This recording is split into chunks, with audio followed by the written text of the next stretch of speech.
नमस्कार। आज हम बात करेंगे भारत नेपाल सीमा विवाद और इसके पीछे की चीन की कुटिल मंशा के बारे में। भारत और नेपाल के बीच कथित सीमा विवाद की खबरें इन दिनों मीडिया की सुर्खियों में हैं। दरअसल भारत ने जब कैलाश मानसरोवर यात्रा के लिए चीन से लगी लिपुलेख सीमा तक सड़क का उद्घाटन किया तो नेपाल ने इस पर ऐतराज़ जता दिया। नेपाल का कहना है कि यह सड़क उसके इलाके से होकर गुजरती है। रास्ते में काला पानी और लिपुलेख पास के इलाके को नेपाल अपना हिस्सा बताता है। यूं तो यह विवाद पुराना है, लेकिन नेपाल की अभी की सक्रियता कई शक पैदा करती है। सेना प्रमुख मनोज मुकुंद नरवाणे भी कह चुके हैं कि विवाद की कोई बात ही नहीं है। नेपाल जो कुछ भी कह रहा है उसके पीछे चीन का हाथ है। वास्तव में यह बात सही भी है, क्योंकि ये वो जगह है जहां पर रणनीतिक तौर पर भारत की स्थिति बेहद मजबूत है और चीन को यहाँ भारत से दब कर रहना पड़ता है। लिहाजा वो नेपाल को उकसाकर इस पूरे इलाके को हड़पने की फिराक में है। कोरोना वायरस को लेकर चौतरफा घिरा चीन इस विवाद को हवा देकर भारत पर दबाव बनाने की कोशिश कर रहा है, ताकि भारत अंतर्राष्ट्रीय मंचों पर उसके खिलाफ कुछ न बोले।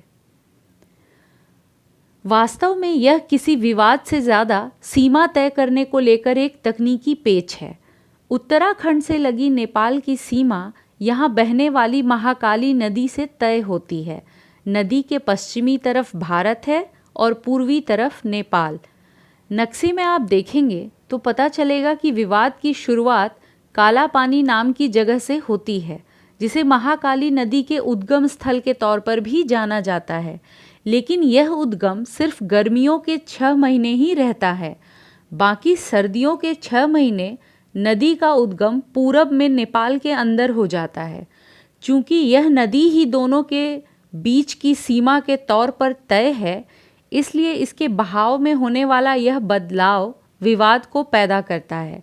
क्योंकि नेपाल कहता है कि वो काला पानी वाले उद्गम को ही सीमा मानेगा, जबकि भारत कहता है कि उसके लिए सर्दियों वाला उद्गम ही वास्तविक सीमा रेखा है। यह तकनीकी पेच सुलझ भी जाता, लेकिन चीन इस मामले में लगातार खलनायक की भूमिका निभा रहा है। आखिर सवाल यह है कि विवाद में चीन की दिलचस्पी क्या है? दरअसल ये पूरा इलाका एक तरह का त्रिकोण है, जहाँ पर भारत, नेपाल और चीन के इलाके मिलते हैं। भारत का इलाका काफ़ी ऊंचाई पर है, जिसे रणनीतिक तौर पर भारत की स्थिति मजबूत है। चीन को यहाँ भारत के आके दब कर रहना पड़ता है। करीब 16,000 फीट तक ऊंचाई वाले इस इलाके से भारतीय सैनिक चीन के इलाके में दूर तक नज़र रख पाते हैं। लिहाजा चीन ने नेपाल को उकसाकर इस इलाके में विवादित बनाने की साजिश रची। नेपाल में कम्युनिस्ट शासन होने के कारण वो चीन की इस चाल में आसानी से फंस भी गया, जबकि चीन की असली नीयत इस ज़मीन पर कब्जा करने की है, ताकि ऊंचाई पर उसकी चौकियां बना सके। कुल मिलाकर यह करीब 35 वर्ग किलोमीटर का इलाका है। धरातल पर देखें तो भारत और नेपाल के बीच इस विवाद के बावजूद वहाँ के लोगों की रोज़मर्रा की ज़िंदगी पर कोई फ़र्क नहीं पड़ता। लोग इधर से उधर आते जाते रहते हैं। दोनों तरफ के गाँवों के लोगों के बीच शादी ब्याह भी आम बात है। आप नक्शे में काला पानी की जगह को देख सकते हैं। इसके एक तरफ नेपाल और दूसरी तरफ चीन है। नक्शे में जो क्षेत्र पीले रंग में दिखाया गया है, उस क्षेत्र पर नेपाल अपना दावा करता है, जबकि ये जगह ब्रिटिश राज के समय से ही भारत का हिस्सा रही है। आइए जानते हैं नेपाल से सीमा विवाद का इतिहास क्या है। 1816 में ईस्ट इंडिया कंपनी और नेपाल के राजा के बीच सीमा को लेकर एक संधि हुई थी, जिसे सुगौली संधि के नाम से जाना जाता है। इसी में तय हुआ था कि महाकाली नदी ही दोनों देशों के बीच की सीमा मानी जाएगी। लेकिन तब ब्रिटिश सर्वेयरों ने ये ध्यान नहीं दिया कि नदी के उद्गम में होने वाला यह बदलाव आगे चलकर भ्रम पैदा कर सकता है।